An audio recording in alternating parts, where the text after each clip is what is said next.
네, 안녕하세요. 이명호 목사입니다. 지난 시간에 우리가 누가복음의 목적을 봤는데요. 누가복음 1장 1절에서 4절까지가 누가복음의 목적이었다면 이제 1장 5절부터는 진짜 예수님 이야기로 들어갑니다. 그런데 누가복음 1장 5절에 시작하는 말이 이렇습니다. 유대 헤롯 왕 때 사가랴라는 제사장이 있었는데 그는 아비야 계열에 속된 사람이었습니다. 그 안에 또한 아론의 자손이었는데 그녀의 이름은 엘리사벳이었습니다. 그 때는 헤롯 왕 때네요. 그죠? 그리고 사가랴와 그의 아내 엘리사벳이 소개되고 있어요. 사가랴와 엘리사벳은 세례자 요한의 부모입니다. 우리말 성경에서는 세례자 요한이라는 표현을 쓰고 있는데요. 우리 오랫동안 쓰고 있었던 개역개정 번역에서는 그냥 세례 요한이라고 하죠. 세례는 어떤 기능이고 요한이라는 이름을 뒤에 붙였는데 이거를 이제 우리말 성경에서는 조금 이상한 표현이다, 이상한 번역이다 그렇게 생각한 것 같아요. 그래서 사람을 두어서 세례자, 세례하는 사람이라는 뜻이겠죠. 세례 주는 사람 요한. 그래서 세례자 요한이라고 하고 있는 것 같아요. 근데 세례자 요한, 세례 요한 뭐 다 같은 뜻입니다. 아무튼 누가복음의 시작은 예수로 시작하지 않았다는 거예요. 즉 요한의 부모로 시작되는 것이 바로 누가복음입니다. 일단 누가복음의 구조를 한번 보시면요. 이렇게 세례자 요한 얘기를 하다가 다시 예수 이야기로 넘어가고 다시 요한 이야기를 하다가 예수 이야기로 다시 넘어가서 누가복음의 서론이 마무리됩니다. 왔다 갔다 합니다. 서론은 모두 세례자 요한과 예수님의 출생 이야기예요. 이 서론에서 세례자 요한과 또 예수님의 사명, 이 땅에 왜 태어났는가, 이 사명이 소개되기도 합니다. 말하자면 죄인들을 구원하기 위해서 세례자 요한이 해야 될 일과 예수님이 해야 할 일을 나눠놓고 있는 거죠. 각자의 역할이 분명하게 선포되는 것이 바로 이 서론입니다. 사실 세례자 요한처럼 주의 길을 예비하는 사람이 없었다면 예수님도 오실 수가 없었을 거예요. 왜냐하면 하나님의 계획이 그랬기 때문입니다. 구약성경의 마지막 책을 잠깐 보겠습니다. 구약성경의 마지막 책인 말라기서를 보면요. 말라기서 4장 5절 보라, 그 크고 무서운 여호와 날이 오기 전에 내가 너희에게 예언자 엘리야를 보낼 것이다. 이것이 구약성경 끝에서 두 번째 절이에요. 이 세상의 심판이 오기 전에 하나님께서는 예언자 엘리야를 보내시겠다고 약속을 하신 건데요. 이런 약속과 함께 구약성경이 마무리됩니다. 그러나 엘리야는 죽었잖아요. 그러니까 엘리야를 보내겠다고 하나님께서 말씀하셨지만 엘리야와 같은 한 예언자를 다시 보내겠다는 그런 말씀이겠죠. 마태복음의 3장 4절을 보면 요한은 세례자 요한인데요. 요한은 낙타털로 옷을 지어 입고 허리에는 가죽띠를 둘렀습니다. 그리고 메뚜기와 들꿀을 먹고 살았습니다. 들꿀, 개역개정에서는 석청이라고 했는데요. 이렇게 세례자 요한의 모습을 묘사했습니다. 근데 열왕기하 1장 8절에서 묘사하고 있는 엘리야의 모습이 이와 아주 비슷해요. 열왕기하 1장 8절에서는 엘리야를 털이 많은 사람이고 허리에 가죽띠를 두르고 있었다 이렇게 말하죠.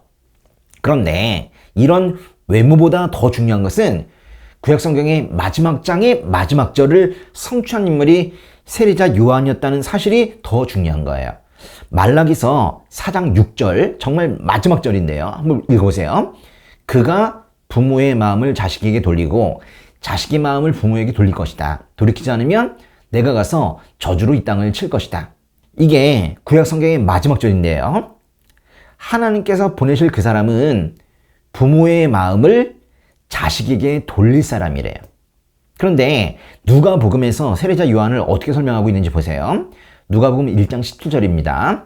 그는 엘리야의 심령과 능력으로 주보다 먼저 와서 아버지들의 마음을 그 자녀들에게로, 순종치 않는 자들을 의인의 지혜로 돌아서게 할 것이다. 그래서 주를 위해 예비된 백성들을 준비할 것이다.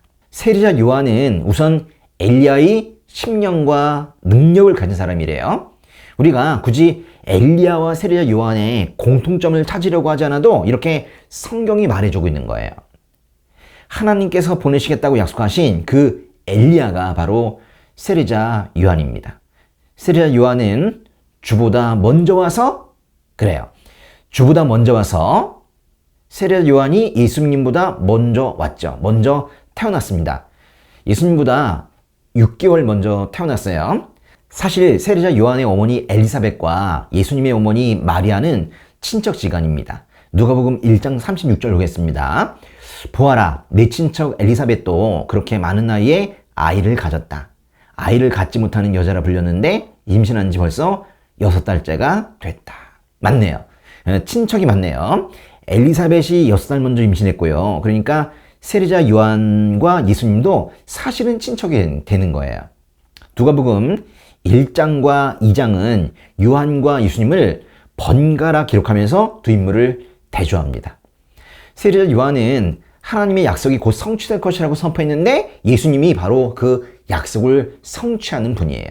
또 세례자 요한은 자기의 부모가 나이가 많아서 아이를 낳지 못하던 상황에서 하나님의 기적으로 태어났어요. 또 예수님은 더 나아가서 처녀 마리아에게서 태어났습니다. 결국 엘리사벳도 마리아도 둘 다 임신할 수 없는 상황에서 하나님의 은혜로 임신해서 이 둘을 낳은 거예요. 또 세례자 요한이 주의 길을 예비하는 사람이라면 예수님은 그 길 자체입니다. 길이며 진리며 생명이신 그 예수님이잖아요. 그런데 누가복음의 서론을 보면 요한 예수 이렇게만 되어 있는 게 아닙니다. 잘 보시면은 누가복음 1장 46절에서 80절 사이에 이 세례자 요한 얘기가 전체 다가 아니고요. 그 사이에 예수님의 어머니인 마리아의 찬가와 세례자 요한의 아버지 사가랴의 찬가가 끼어 있어요. 마리아의 찬가를 마그니피카트라고 부르고 사가랴 찬가를 베네딕투스라고 부릅니다. 뭐라고요? 마그니피카트 또 베네딕투스라고 불러요. 1장과 2장의 구조를 좀 더 자세하게 보면 이렇습니다. 세례자 요한, 예수, 요한, 예수 이렇게 간다고 했지만 사실은 이제 25절까지는 천사 가브리엘이 사가랴에게 세례자 요한의 출생을 예고하는 것이고 그 다음에 26절부터는 천사 가브리엘이 마리아에게 예수의 탄생을 예고합니다. 둘 다 천사가 나타나서 사가랴와 마리아에게 세례자 요한과 예수의 출생을 예고하는 거죠. 1장 46절부터는 마리아와 엘리사벳이 드디어 만납니다. 그리고 마리아 찬가가 이어지고 그리고 세례자 요한이 태어납니다. 그리고 그 뒤에 요한의 아버지 사가랴의 찬가가 나오는 거예요. 그리고 누가복음 2장으로 넘어가면 거기에 예수님이 탄생하는 이야기와 그 끝 무렵에 성전에서 시몬과 안나가 예수님에 대해서 증거하는 이야기가 나와요. 그러니까 하나님의 뜻에 따라 이 아이가 태어났다는 것을 이 예언자들이 말하는 겁니다. 먼저 천사 가브리엘이 세례자 요한의 출생을 예고하고 그 다음에 예수의 탄생을 예고합니다. 둘 다 임신한 상태에서 마리아와 엘리사벳이 만나는데요. 이 단락은 세례자 요한과 예수님의 연결고리가 됩니다. 두 어머니들이 만나자마자 엘리사벳의 뱃속에 있는 요한이 마리아의 뱃속에 있는 예수님께 반응하죠. 그런데 이 그림에서 보시면 세 번째 단락은 요한 이야기라고 했는데 사실은 예수님 이야기가 섞여 있는 거예요. 그래서 사실은 이런 구조가 됩니다. 보세요. 요한 이야기를 하다가 예수님 이야기를 하다가 요한 얘기를 하면서 예수님 이야기를 다 같이 합니다. 그리고 예수님 이야기를 하죠. 예수님은 한 번 등장하면 그때는 이 무대에서 빠지지 않습니다. 결국 예수님의 비중이 더욱 커지면서 예수님 중심으로 이야기가 흘러가는 거예요. 요한은 무대 뒤쪽으로 빠지고 무대 중앙에 예수님이 서게 되는 겁니다. 그런데 누가복음 2장이 40절까지만 있는 게 아니라 52절까지 있거든요. 마지막 41절부터 52절까지는 예수님의 어린 시절을 말합니다. 이 이야기를 보면 예수님이 자신의 사명에 대해서 어려서부터 얼마나 잘 이해하고 있었는지 여기 보이는 거예요. 그래서 누가복음 2장의 끝부분은 서론의 결론이라고 말할 수 있고 본론이 시작되는 단락이라고도 말할 수 있습니다. 이렇게 하나님께서 예수님을 이 땅에 보내실 때에도 단계가 있었던 거예요. 그 앞에 세례자 요한이 오고 그 다음에 예수님이 오시는 거예요. 세례자 요한, 이 사람이 우리가 보기에는 꼭 필요한 사람인가 싶지만 하나님께서 우리에게 보내신 구원자는 홀로 오시지는 않는다는 것을 명확하게 보여주기 위한 거예요. 사람들이 혹시라도 예수님 왔을 때 모를까봐 그 앞에 한 사람을 놓아둔 거예요. 세례자 요한. 그러니까 요한과 같은 사람이 없이 홀로 와서 내가 메시아다 이렇게 말하는 건 거짓이라는 거예요. 세례자 요한이라는 이 단계를 뛰어넘을 수는 없는 겁니다. 그게 바로 하나님의 뜻이고 우리를 향한 배려인 거예요. 하나님의 구원 계획에도 이렇게 단계가 있듯이 사실은 우리의 신앙도 단계가 있습니다. 너무 빨리 믿음이 커지지 않는다 답답해하지 마시고 천천히 말씀 안으로 들어오셔서 우리 주님을 만나시기 바랍니다. 마찬가지로 이 단계를 뛰어넘을 수는 없어요. 여러분을 주님의 이름으로 축하합니다.